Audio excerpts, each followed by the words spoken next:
What do you feel about the label gay filmmaker? I don't know people call me that as of now or no, but I would rather appreciate that if people start calling a filmmaker just a filmmaker.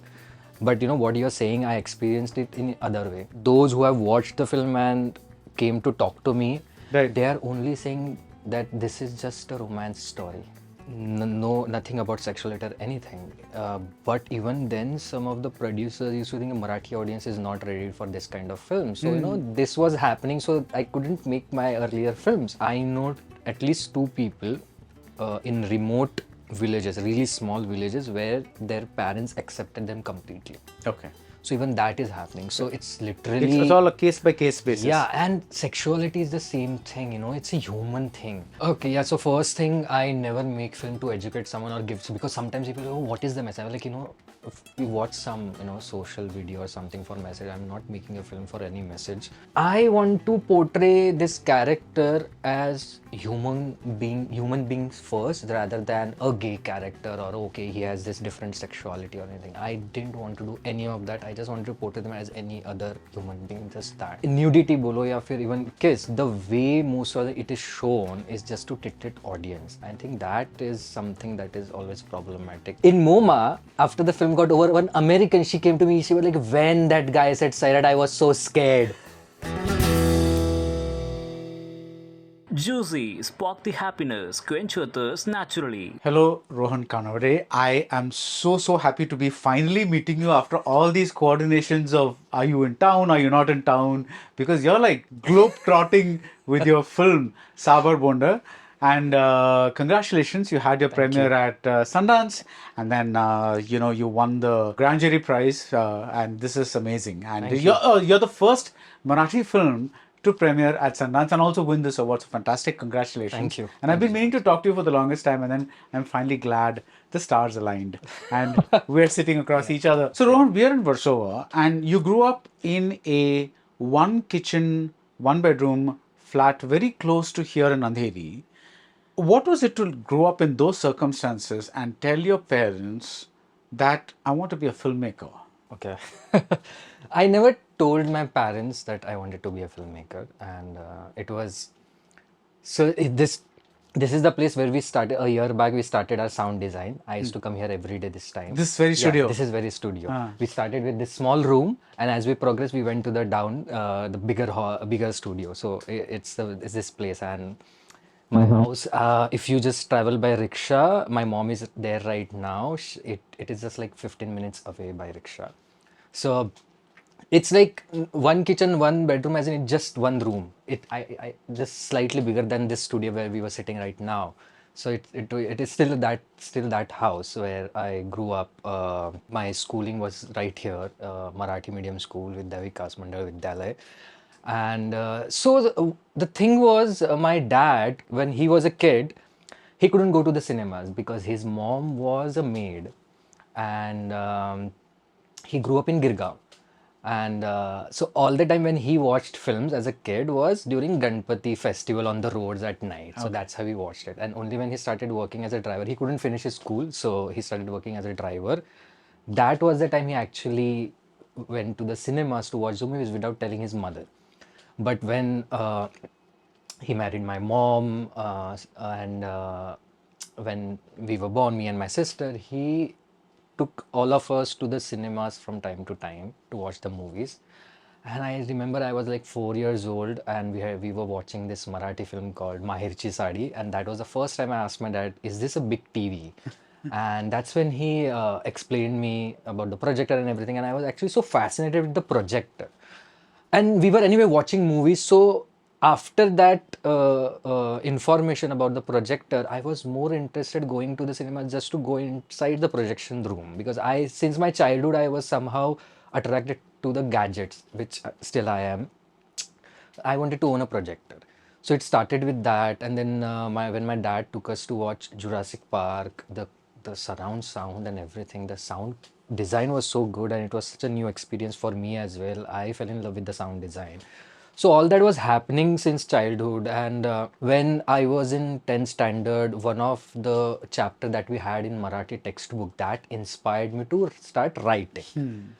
And so that went on, but when I finished my 10th, we were all clueless ke kya karna hai abhi. So we went to my dad's boss to just to show him the SSC ka result, and even there we would my dad started discussing, but don't know what to do aage and all that stuff. And suddenly he suggested, my dad's boss suggested, why don't you do interior designing? Your drawing is good, and I think you can do it.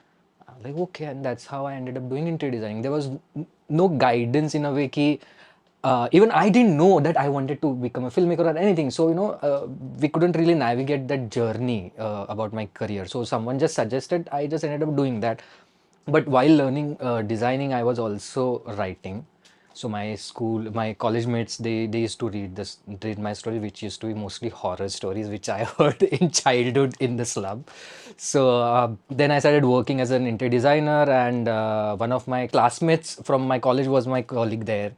And once she pushed me to make a short film because she wanted to act in it, and there was a short film competition, and I had so many short stories written. So she pushed me so much, and I was actually skeptical कि हम लोग को कुछ नहीं पता है कैसे करेंगे. And it was that time few friends came together. One of my friend who had Sony, I think Sony or Nokia phone. It was 2007. He said, shoot on my phone. The other, my school friend who had a home computer, he said, I can help you guys edit on Windows Movie Maker. And that's how we all friends came together to make that film. I directed it, and my friend started editing it, but that PC used to crash all the time. It was not meant for editing, so we could not finish the film. But after that, I was like, this process of creating this film was so exciting that I was like, I'm gonna make another film. So I kept, borrowing friends' phone for each movie. And after that movie, I finished all my films and I showed it to my parents, showed it to my neighbors, and they used to like it. And that's how I kept doing it. And that's when my dad realized that, I'm spending more time in creating films. I mean, every day when I came from office, I would just write or bring my friends together, make something, spend my evenings in cyber cafe to edit the film. So one day he said that, I can see that you're spending too much time in making films, and it feels like you want to change your career, which is fine. Do it if you really feel like, but do it passionately and honestly. Don't just do it for, time pass. So that's how he just knew that I wanted to do this. And so in that way, he was the first person who supported me to go on this journey. But even at that time, I had no idea कि ये journey कहाँ पे जाएगी, because everyone around me, there was one person who had actually told me, you should soon realize if this field is for you or no. Otherwise, you'll spend too much time and go nowhere, and then you will be, stuck. That's very, And that was yeah. scary, but I really like doing this.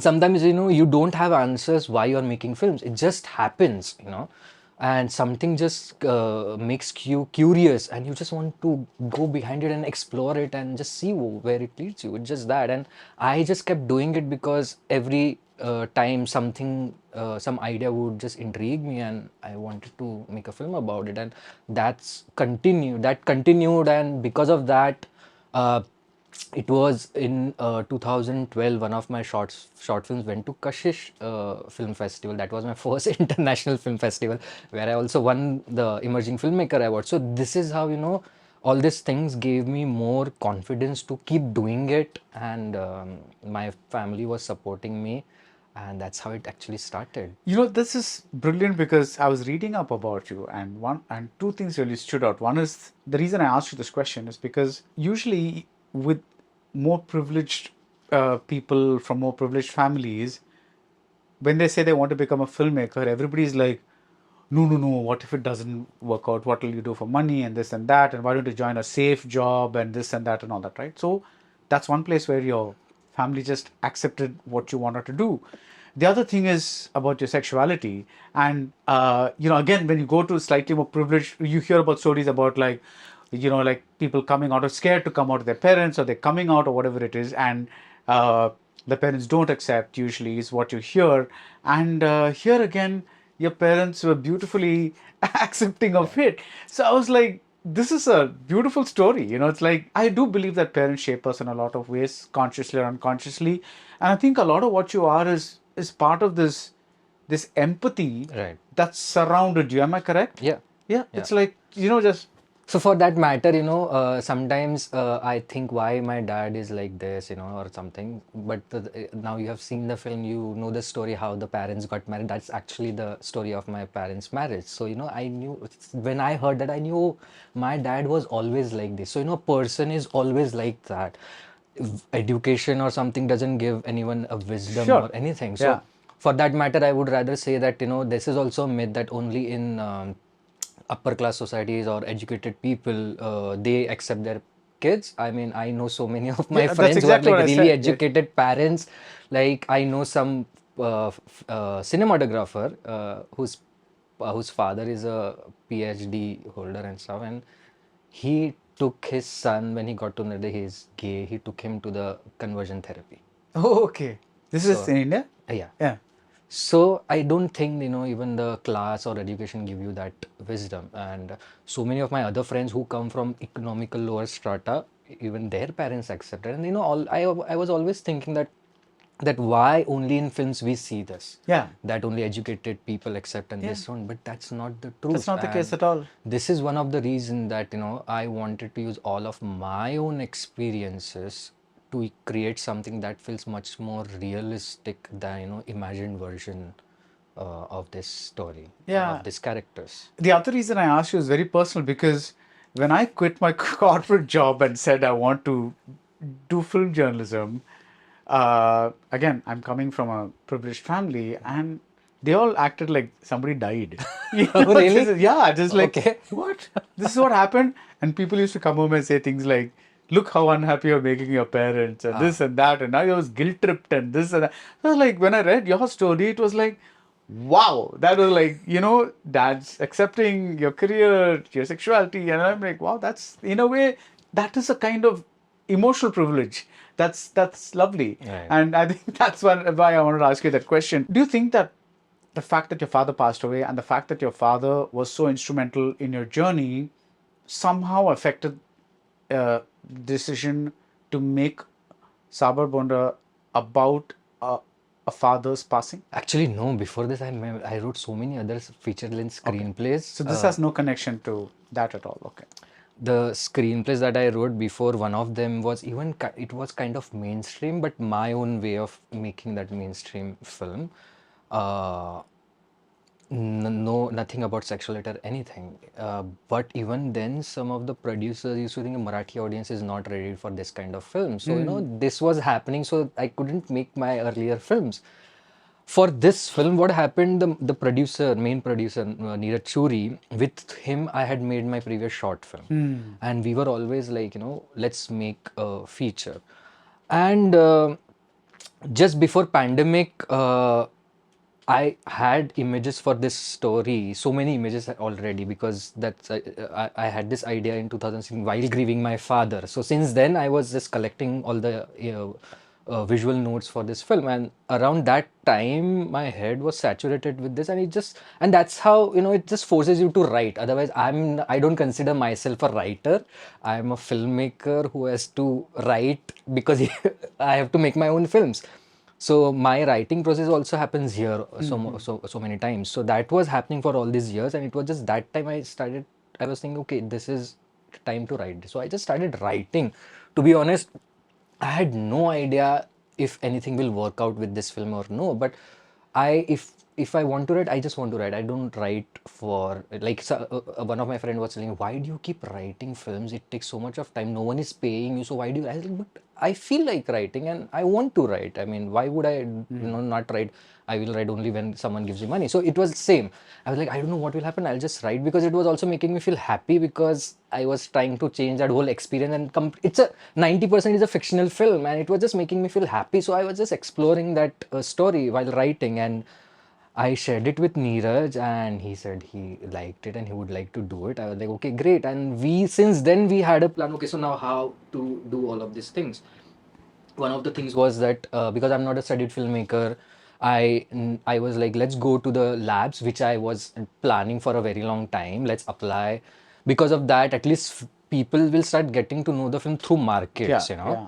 So That's a good strategy, yeah. and so that we can put film out there and start connecting with international people, because even with my short film I was going to the international film festivals, and even my short film was, it released in India just before the pandemic. So with this film, I not only I wanted to go to the A-list festivals, wanted to theatrical release for that reason, because no one knows us, right, in that international scene, that if we go to the market, no one will know us. So let's just fly through this labs and markets. So we started doing that. Thankfully, we got selected at many prestigious labs, and we got to meet so many sales agents, some other producers like Naren Chandar, who owns this studio. I met him at NMDC co-production market, where he saw my pitch and he was like, I would love to come on board for the post-production. So please let me know if you guys are interested. So that's how we kept meeting That's people. lovely, because like so many passionate people come Yeah, together and, exactly. and make a project. Exactly. You said that only a small portion of this movie comes from your own experience, but I read that this film is semi-autobiographical. See, I mean, What- now everyone is writing. I never said it's semi-autobiographical. When I say it's inspired by my own experience, it's mainly the. So I was in the village grieving my father, me and my mom, and I was there for those 10 days, and the pressure of marriage that you see, that was happening with me all the time till the 10th day. And I was like, how do I escape this? I want to escape. And So that's that how, part is true. yeah, That that went from you. Yeah, even like- even the line where people say that, oh, he's not married, so he cannot cremate his father. All of that happened. So that also gave me, that ideas to add all of those things in this film, because I thought it's very interesting. Adding all those cultural thing also makes this story very grounded in our own soil, which I wanted always. So those experiences are real, and rest of the story is complete fiction. I mean, I never had those conversation with my mom, which many people like, but I never had You this never had it. conversation. So also this story, just the way it gave me the idea to change the whole experience, it also gave me the chance to create some moments which I never experienced in my own life, like the bond between mother and son. That is completely inspired from my parents. Sorry, my partner's relation with his mother. The way they had this emotional bond, and they used to always hug also each other. I never hugged my father also, or my mother. So the film gave me that chance to create something that I could never experience Yeah, in you my own can. life. That's one of the lovely things about art, right? You can create the life or fiction that you want to, Yeah. that you did not experience. When some filmmakers who are women, they don't like the label female filmmaker, because they say I make films, I'm a female film, I'm like this thing. But then there are others who say that it is important to say that we are female filmmakers to counter the fact that that I'm not just a director, I'm also a woman, because there are so many male directors, so we are also there.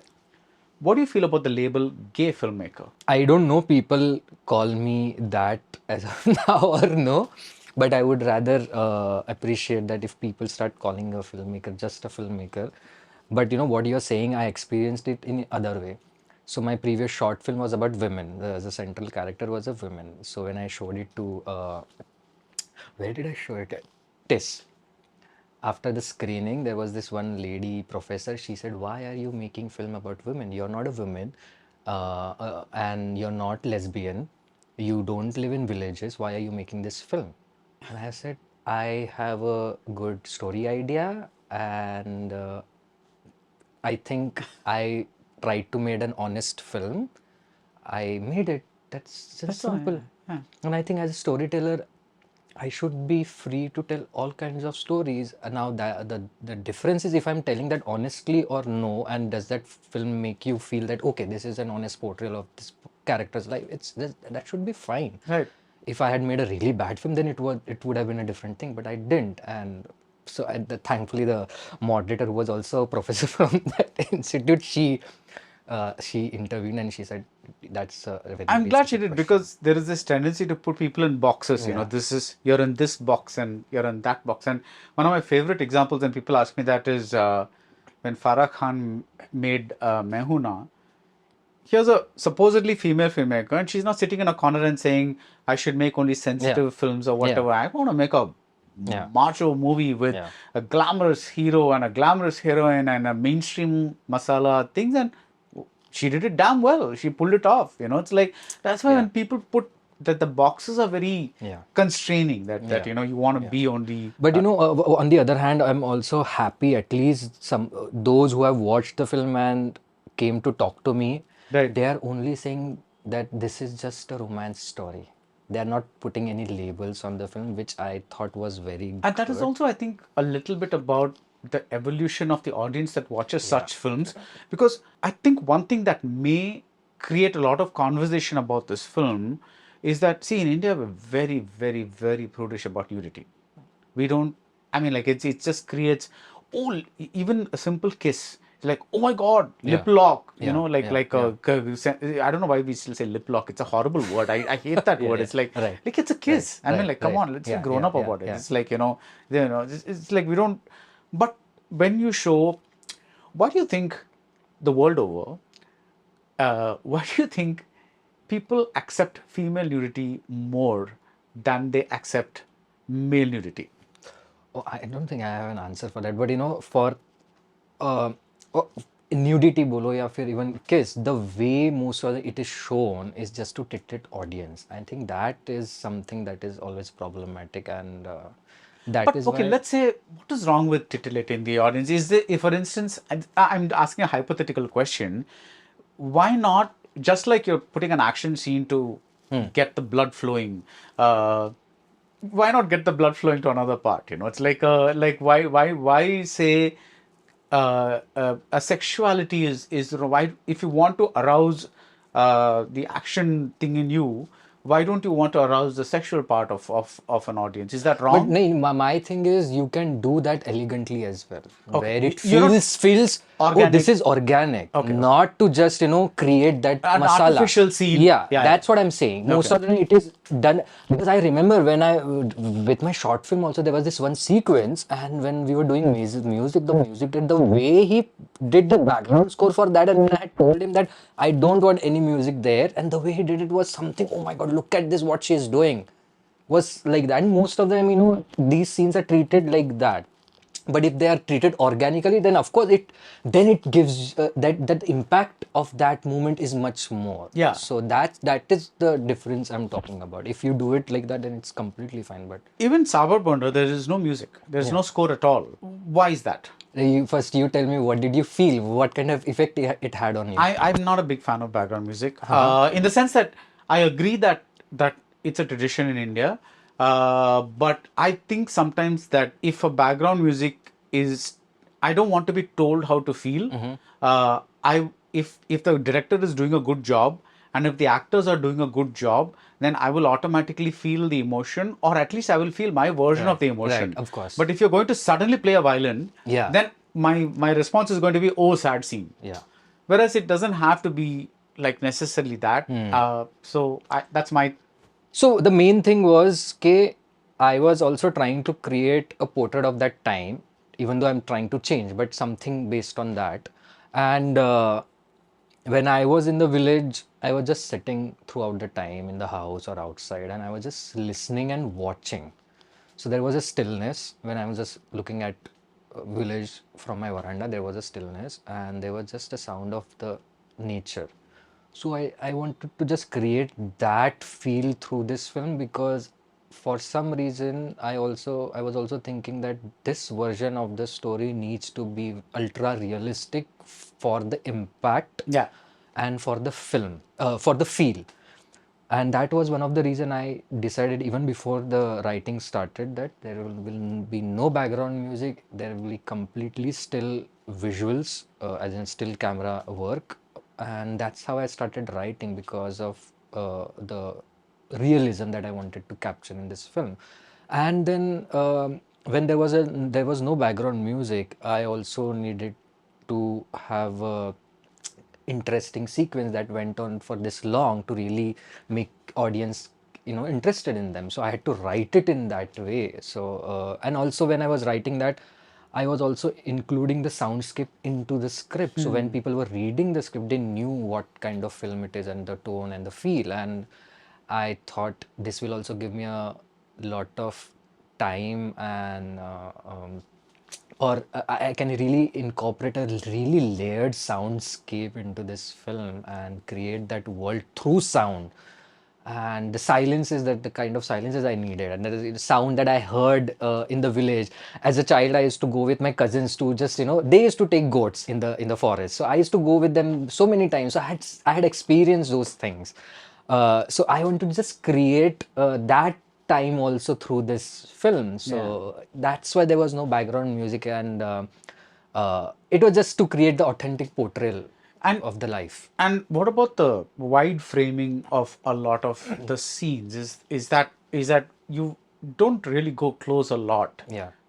That was also because of you didn't want to, you wanted to show as much as possible and let the audience look at any direction Yeah. rather than focus. Exactly, this life, right? So when I'm trying to show life, I didn't want to show life only of the central character. There is life happening around Around the this camp. person, and I just wanted to. I also wanted to show the surrounding of the character. Where are they? I really hate when some of these modern films continuously have this close-up shots. I'm like, where are they? What is happening? I don't see anything, and that is why I wanted to have this wide shot. So you see space. In that space there are so many people, and you see people going in and out of the frame, and I just wanted to capture that life, so that when audience can just look at wherever they want to look at. And because scenes also go for very long, so you get time also to look at other people. So I just wanted to create that feel to the film. Because after a long time, I got the feeling that somebody was using the wide shot the way it's meant to be used, because you really feel like you're living in an actual space rather than. I do agree that sometimes like a close up is very effective, and I'm not saying right wrong. Actually, even when I say I'm not a big fan of background music, it's not that I don't like background music, but some movies accommodate it, some movies you don't want it. It's Right. like that, because it depends on the type of movie it is. Exactly, like my previous short film had a background music, had camera movements, had so many So other much, things, but yeah. it was the requirement of that film. For this film, Yeah. I didn't require all of those things. The music part that interested me was the song from Nagaraj Manjale's Sairat. Are you influenced by him? No. What like that? Because no, that's a very loaded song, because that's a very powerful Marathi film. Two, it's a film that literally blew open the myth that Marathi films are only very, very small grossers, and it just made tons of money. And it's also a film that's a very powerful political statement. So what was your thought when you put that song It there? was very simple. Like people in the villages asked me, have you seen that film? When I around that time when I was there, so people asked me that question. So people do ask, have you seen this? Have you seen that? And I thought Sairat would have been a bit more easy film to access when they reference it, because in MoMA, after the film got over, one American, she came to me, she was like, when that guy said Sairat, I was so scared. So this is what I wanted. Sometimes, we have to make our stories also a bit accessible to people outside, and then that is why that choice came into the film to just, and then people do ask, and I was like, Yeah. "Eh, he's playing some song for, and they're listening to it. I think it should be some accessible film so everyone will understand. Yeah, about film. I've told this many times before, but since we brought it up, I just briefly mentioned that I saw Sairat when it world premiered at Berlin, and I was one of the few non-white people. Most of the people surrounding me were Right. white, right? They were enjoying the songs. The guy next to me was literally tapping his feet, and they were really, really enjoying. It's a fantastic score. Right. I love the songs, Ajay Right. Atul's music, Right. but Yeah. these guys were Yeah. into it. They were not like, "Why is there a song?" No, they were really into the songs. Yeah. It's just like Yeah, see, when you do it, when filmmaker does it really good, it really works, right? Yeah. So that's the thing. Yeah, so there is a part about this film where the protagonist's experiences also leads him to another man who's single and who does not, who's been asked similar kind of questions. There's this part about, they ask, do you have a special friend, and all those kinds of things. In your opinion, is there a difference between queerness in the lower classes or the villages versus the upper classes and the cities? Is there any difference at all? What do you mean by difference? When I said difference, I mean the way it plays out, the way people lead, or do you think everybody depends on their individual situation? That's all. It's like it doesn't matter. Yeah, Is that actually, because I know just like city, the some of the guys in the villages experience bullying, and there were other guys who never experienced right? bullying. Similarly, now I will also tell you that I know at least two people in remote villages, really small villages, where their parents accepted them completely. Okay. So even that is happening. So it's It's literally, all a case by case basis. yeah, and sexuality is the same thing, it's a human thing. How a gay person lives a life, like, day-to-day life can be a different experience, but sexuality is still the same thing. And I don't understand. What did you say? Like, see, day-to-day life, a gay guy, the kind of life he or she will live over here will be a bit different than someone who lives in a village. Okay. The experiences Okay. of Mumbai versus freeness village. and Okay. that is of course there, a little more than the city, but most of those people also have access to the apps. Yeah. They meet other people through apps, and so it's all same. I mean, the only one of the other a small difference that I would say was is most of them said that for many people being gay means you don't have a life where you will find a partner and that you can stay together. So many of them don't believe in that This can is happen. people in the village. Villages. Okay. So for them, it's mostly having sex and just that's it. So that many people told me. Why that? Because there's a organization here called Gay Bombay. So few years back, they called me and they said, can you and your partner make a video about you guys that you've been staying together for such a long time and all? Can you just share How about long your have you been relationship?" staying together? So we completed 11 years. Oh, congratulations. Thank you. Okay. So I said, why you want to do that? And that's when they said, that many people in rural areas, they don't have that concept that queer people can stay together as well as partners. And most of them, they get married and then, the kind of life they lead after getting married is difficult and they don't know then what to do.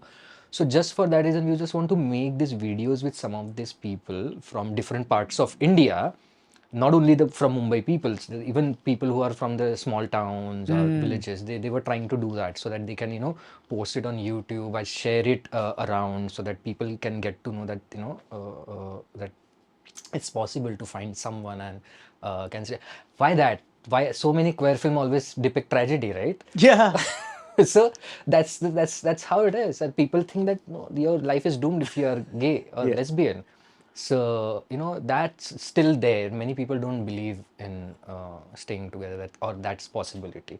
So that's there. But otherwise, so many of these guys come on Saturdays to come to the parties to attend the parties. So that is happening now. People literally travel to Mumbai to because of course, as I said, they don't have parties in smaller town, right? So the only places like I can either come to Mumbai or go to Pune for this party. So things are a bit different now. Right. It's not like what we imagine. In film representation, I think Dostana is considered a major either step forward or step backward. I don't know how it is, but it is a film that brought Kal Ho Na Ho, that period, right? It's like when you had some kind of thing. I wouldn't say gay representation so much as gay depiction. Some people said it's a good thing because at least now people are talking about it. Even if it is they're laughing at it, they're at least accepting this portrayal. There were other people who said this is really, really like they're making clowns out of.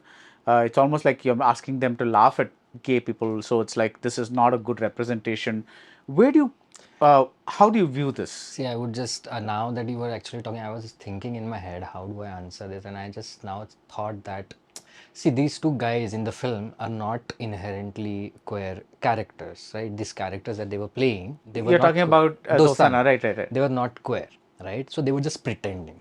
So the way they were pretending is how we see they're just pretending, so there won't be any nuances or anything. So we don't even it's have safe. to. So it's safe. Yeah, so we don't even have to think about that. Was it authentic? Because it was not a queer film. These characters were not gay. They were just pretending. Yeah. So I mean, and then it was for fun. So I think it was just fine. But there's this other thing that, at least for some people, it opened the conversation and people now talk about it and all. So I think that has happened. But I don't think that before that people completely were clueless about No, they're not homosexuality. clueless. Yeah, but this Yeah. is because of I this. think My Brother Nikhil Yeah. was the first mainstream film. I don't know if it's the first mainstream film, but yeah, I mean, one of the films that people have seen a lot, at least and know about somewhat it. got a Yeah. theatrical release, Right, and you know, right, like, yeah. right. But that's again a sad story. It's like, oh my god, you know, it's like everybody's crying, and Yeah. you know, like, I mean, it's a nice film, Yeah. but you know, it's like, again that you know, the But what you were also just the talking about. time when it came. Yeah, So. yeah. So it's like this one. So, do you think that you carry any responsibility as a filmmaker that you have to be? I'll tell you what my answer to this question is before you have to answer. That you feel responsible, that you have to portray a community responsibly, or like in a certain way, so that this representation gets across. My answer would be no, you should not carry that burden on yourself, simply because you should be free to tell whatever story you want to tell, and it's not your burden to educate society or whatever just because you belong to a particular community. But what is your answer? Okay, yeah. So first thing, I never make film to educate someone or give, because sometimes people go, "Oh, what is the message?" I'm like, if we watch some, social video or something for message, I'm not making a film for any message. And I was also not thinking while writing this that I'm trying to portray a community. I'm literally trying to portray these two individuals. Yeah, it's just a story. Yeah, of these two people. And for me, it's also I want to portray this character as human beings first, rather than a gay character, or okay, he has this different sexuality or anything. I didn't want to do any of that. I just wanted to portray them as any other human being, just that. And that was my main purpose while writing this. So, and I hope I've I try. I think you've succeeded beautifully, because I hear the film is getting distribution soon, and we were just talking about this Yeah, before the interview, yeah, and I wish you all success. I hope you get a good theatrical release, and hope to see your future films. Thank you so much. Thank you so I'm much. glad this finally happened, because chasing you between all your film festivals and all these No, I things. was actually scared, because I'm traveling again. I was like, oh, I don't know if I'm gonna get the chance to meet you as well, because me and my partner, we both watch the reviews and stuff all the time. So I was also excited to really finally have this conversation with someone I see on YouTube all the time. So thank you for this. Thank you. Bye. Juicy, spark the happiness, quench your thirst naturally.